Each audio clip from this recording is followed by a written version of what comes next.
رب العالمين والصلاة والسلام على سيد المرسلين أما بعد فأعوذ بالله من الشيطان الرجيم بسم الله الرحمن الرحيم সকলে আমার সাথে পড়ার চেষ্টা করুন الصلاة والسلام عليك يا رسول الله وعلى آلك وصحابك يا حبيب الله الصلاة والسلام عليك يا نبي الله وعلى آلك وصحابك يا نور الله আল্লাহ নবী রাসূলুল্লাহ সাল্লাল্লাহু আলাইহি সাল্লাম ইরশাদ করেছেন, যে ব্যক্তি আমার উপরে প্রত্যেকদিন 10 বার দুরূদ শরীফ পাঠ করবে তার 10টি গুনাহ ক্ষমা করে দেওয়া হবে। সকলে বলেন সুবহানাল্লাহ।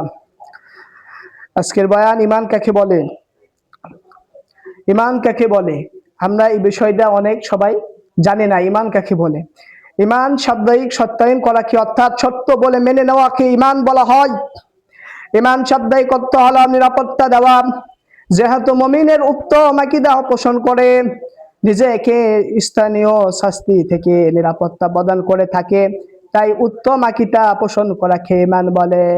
ঈমান শব্দের অর্থ অর্থাৎ অন্তর দিয়ে মেনে নেওয়া, অর্থাৎ সত্যায়ন করাকে ঈমান বলা হয়। প্রিয় ইসলামী ভাইরা, আমরা সবাই ভাবি ঈমান কাকে বলে। ঈমানটা কি? ঈমানটা হলো অন্তরে অন্তঃস্থান থেকে মেনে নেওয়াকে এবং সত্য বলে মেনে নেওয়াকে ঈমান বলা হয়। অর্থাৎ ঈমান নিরাপত্তা দেয়, যেহেতু মুমিনের উত্তম আকীদা পোষণ করে, অর্থাৎ নিজেকে স্থানীয় শাস্তি থেকে নিরাপত্তা প্রদান করে থাকে, তাই উত্তম আকীদা পোষণ করাকে ঈমান বলে। শরীয়তের পরিভাষায় ঈমানের অর্থ হলো সত্য অন্তরে ওই সকল বিষয়গুলিকে বিশ্বাস করে যা দ্বীনের আবশ্যক বিষয়ের অন্তর্ভুক্ত।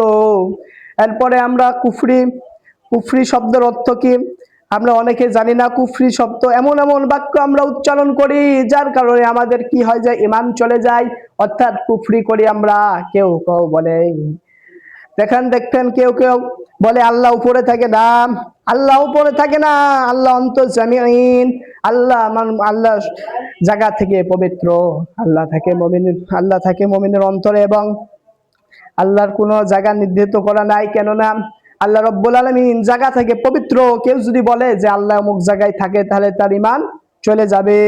প্রিয় ইসলামী ভাইরা, ঈমানটাকে টিকিয়ে রাখতে হবে। বলা হয়েছে বর্তমান যুগে বলা হয়েছে ঈমান রাখা এত কঠিন হয়ে যাবে, হাতে আগুনের কয়লা হাতে রাখা সহজ হয়ে যাবে, কিন্তু ঈমান রাখা কষ্ট হয়ে যাবে। বলা হয়েছে এই যুগে ঈমান রাখা এত কষ্ট। বলা হয়েছে এই যুগে এমন এমন নামধারী আলেম থাকবে, এমন এমন নামধারী পীর থাকবে যারা বলবে আমার উপরে তোমরা কি করো, আমাকে তোমরা অনুসরণ করো। কিন্তু না, কোন ভণ্ড পীরের কোন মুরিদ হবেন না, এমন পীরের মুরিদ হবেন না। দেখা যায় যে এই পীর নামাজ পড়ে না, এমন পীরের আপনি মুরিদ হবেন না যে পীর আপনার দেখবেন সিজদা করা কি হারাম, কোন মানুষের পায়ের নিচে সিজদা করা কি হারাম। এক আল্লাহ ছাড়া আমরা কাউকে সিজদা করব না। প্রিয় ইসলামী ভাইরা শুনুন, শুধু এটা নয়, আরো দেখা যায় দেখবেন কত কত হাজার হাজার ভণ্ডামু দেখতে পাবেন। মাজারে যে দেখবেন সিজদা করে, এসব সব শিরিক রয়েছে। এর জন্য বলা হয়েছে কুফরি আমাকে জানতে হবে এবং এরপরে আমল করতে হবে। কুফরি এর শব্দ অর্থ হলো কোনো জিনিসকে গোপন করা, অর্থাৎ পরিভাষায় অর্থ দ্বীনের অধ্যুষিত কোনো একটি বিষয়কে অস্বীকার করে, অর্থাৎ কোনো কিছু ইসলামের কোনো কিছু অস্বীকার করে। যেমন বলে যে না মুসলমান, সে মুসলমান নয়, তাহলে সে কি হবে, কুফরি হবে। আমার ভাইরা শুনুন, এই দুনিয়ায় যদি আমাদেরকে ঈমান নিয়ে যদি মৃত্যুবরণ করতে হয়, তাহলে আমাদেরকে একজন সহি ইমাম ধরতে হবে, অর্থাৎ সহি বুজুর্গ ব্যক্তির আমাদেরকে মুরিদ হতে হবে এবং হক্কানি পীরের আমাদেরকে মুরিদ হতে হবে। এমন লোক আছে বলে যে পীর কেন ধরবো, আমরা তাদেরকে বলতে চাই পীর এই কারণে ধরবেন, যে পীর ধরতে হবে এই কারণে, সে পীর কিয়ামতের দিন আল্লাহ তাআলা প্রত্যেকটা ইমামের সাথে তাদেরকে উঠাবেন, আর বলা হবে তাদের ঈমান সম্পর্কে জিজ্ঞেস করবে তোমার ঈমান কেমন ছিল, এই ইমাম যে তুমি আসলে, এই ইমামকে তুমি স্মরণ করেছো, কেমন তোমার এরপর ঈমান ছিল। আল্লাহ বলবেন শোনো শুধু ঈমান ধরলে হবে না, শুধু ইমামের পিছে নামাজ পড়লে হয় না, হক্কানি ইমাম লাগে। এটা ওই ইমাম না। আপনি ভাবছেন যে আমি মসজিদের ইমামের কথা বলছি, না। ইমাম ওই ইমাম যে হলো মুত্তাকিন, যার ভিতরে কি আছে?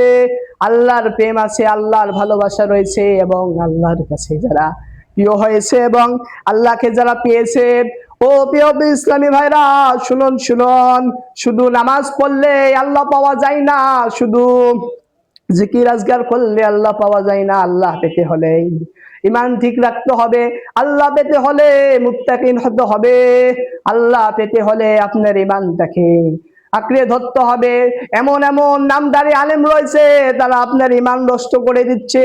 দেখবেন কিছু বক্তা রয়েছে, ফেসবুকে দেখবেন, ইউটিউবে দেখবেন, বলবে যে মাজারে যাওয়া শিরিক, মাজারে যাওয়া হারাম, মাজারে যাওয়া অনেক কত ফতোয়া দেয়। শুনুন শুনুন, মাজারে যে আল্লাহর ওলি রয়েছে তাদেরকে আপনি তাদের দরবারে যাবেন, ফয়েজ নেবেন, এটা দলিল রয়েছে। আমার ভাইরা শুনুন শুনুন, এটা নয়। শুধু মুত্তাকিন হতে হলে, ঈমান টিকে রাখতে হলে আপনাকে এই যুগে আপনাকে সাবধানে চলতে হবে।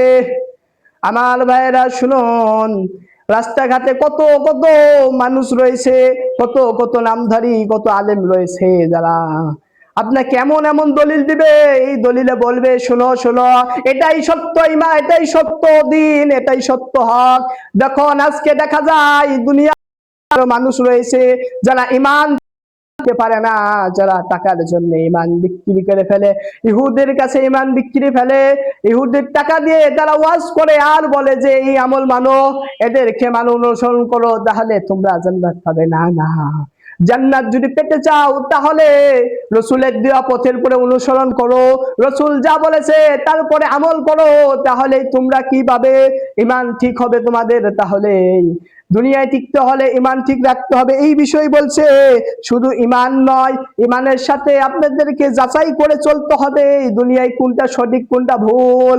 দেখা যায় আপনি এমন পীরের মুরিদ হয়েছেন, মাকে কোনোদিন চুম্মা খাননি হাত, কিন্তু পীরের হাত চুম্মা খান, কিন্তু ওই মায়ের হাত চুম্মা খান না। যেই মা আপনাকে জন্ম দিয়েছে, যেই মা আপনাকে এত বড় করেছে, যেই মা আপনাকে লালন পালন করেছে, ওই মায়ের হাত কোনদিন চুম্বান না, কিন্তু আপনি পীরের হাত চুম্বান, পীরের পা চুম্বান। এমনকি দেখা যায় পীরের পা ধোয়া পানি খায়, কিন্তু ওই পীর হক্কানি কিনা সে জানে না, মনে করছে এই হক্কানি, কিন্তু না না, হক্কানি যাচাই করতে হলে দেখতে হবে তার আমল কেমন, সে নামাজ পড়ে কি, সে হজ আদায় করে কি, যাকাত আদায় করে কি, সে কি ঘুষ খায়, সে কি দেখা যায় সে কি ঘুষ দেয় না ঘুষ খায়, যাচাই বাছাই করতে হবে এবং দেখতে হবে তার ঈমান কেমন। ঈমান দেখার পরে, তারপরে যাচাই করার পরে তার তুমি মুরিদ হও। প্রিয় ইসলামী ভাইরা শুনুন শুনুন, দুনিয়ায় টিকে থাকতে হলে সত্য দিনের পরে সত্য আকীদার পরে থাকতে হবে, শক্ত ঈমানের পরে। সত্য ঈমান থাকতে